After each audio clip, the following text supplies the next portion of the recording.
ආයිබෝවන් සාදරයෙන් පිළිගන්න ඔයාලා ආදරය කරන රහස් ලකුණ YouTube channel වෙතට. අද අපි කතා කරන්නේ Phoenix Lights අභිරහස් ආලෝක දර්ශන ගැනයි. 1997 මාර්තු 13 වනදා ඇමරිකාවේ ඇරිසෝනා ප්‍රාන්තයේ ෆිනික්ස් නුවර වැසියන් දහස් ගණනක් එකවර ආස දෙස බලා තෘෂ්ණීම්භූත වුණා. නගරය හරහා ඉතා සෙමින් කිසිදු හඬක් නොනගා පියාසල කළ නගරයකටත් වඩා විශාල කළු පැහැති වී හැඩති යානයක් ඔවුන් දුටුවා. මෙය හමුදා අභ්‍යාසයක්ද නැතිනම් වෙනත් ලෝකයකින් පැමිණි යානයක්ද? අද අපි වසර 25කට පසුවත් විසඳී නැති මේ මහා UFO අභිරහස හෙළි කරමු. එහෙනම් රැඳී සිටින්න කුතුහලයෙන් පිරුණු මේ වීඩියෝවේ අවසාන තත්පරයේ තෙක්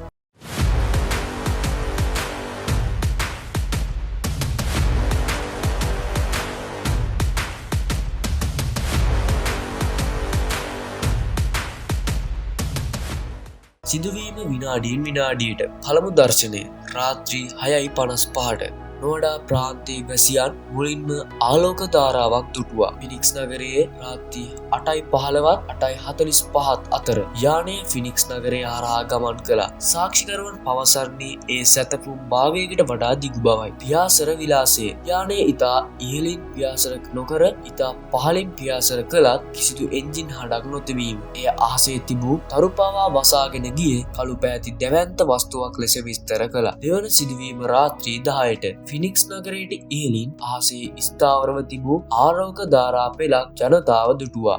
සාක්ෂිකරුවන්ගේ හෙළිදරව් සාමාන්‍ය ජනතාව වන ගුරුවරුන්, නීතිඥයින්, පොලිස් නිලධාරීන් හා පයිලට්වරුන් පවා මේ දුටු බව දිවුරා ප්‍රකාශ කිරීමක් තියෙනවා. 5 සයිමින්ටන් ඒ කල ඇරිසෝනා ප්‍රාන්තයේ ආණ්ඩුකාරවරයා මුලින්ම මේ විහිළුවකට ගත්තත් වසර 10කට පසු තමාද එම යානයේ දුටු බවට මනුෂ්‍ය නිර්මාණයක් නොවන බවත් පිළිගත්තා. කුඩා දරුවන්ගේ අත්දැකීම් යානයේ කෙතරම් පහළින් ගියාද කියනවා නම් එහි යටපැත්තේ තිබූ ලෝහමය ස්වභාවය පවා දුටු බවට සාක්ෂි පවතිනවා.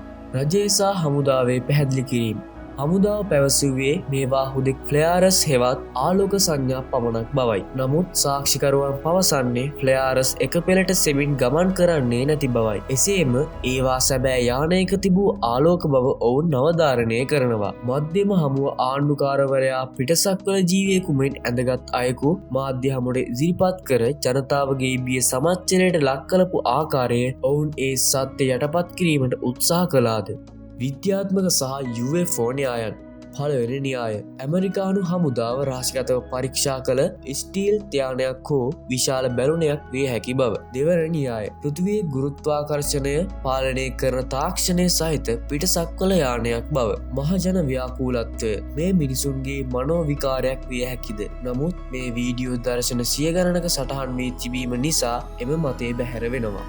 ෆිනික්ස් ලයිට්ස් යනු ඉතිහාසයේ වැඩි පිරිසක් දුටු වැඩිම සාක්ෂි සහිත UFO සිදුවීමයි. අදටත් නාසා හෝ ඇමරිකානු රජය මේ ගැන පැහැදිලි පිළිතුරක් දී නැත. ඒ එදා පැමිණියේ කවුද? ඔවුන් තාමත් අප අතර සිටිනවාද? ඔබ මේ ගැන සිතන්නේ කුමක්ද? ඉතින් මේ වීඩියෝ ගැන ඔයාලගේ අදහස පහලින් කමෙන්ට් කරන්න. වීඩියෝ එක හොඳයි නම් ඔයාලට දැනුමක් ලැබුණා නම් වීඩියෝ එකට ලයික් එකක් දාන්න. ඒ වගේම මේ වගේ වීඩියෝ දිගටම බලන්න රහස් ලකුණ අපිව අමතක නොකර දැන්ම සබ්ස්ක්‍රයිබ් කරන්න.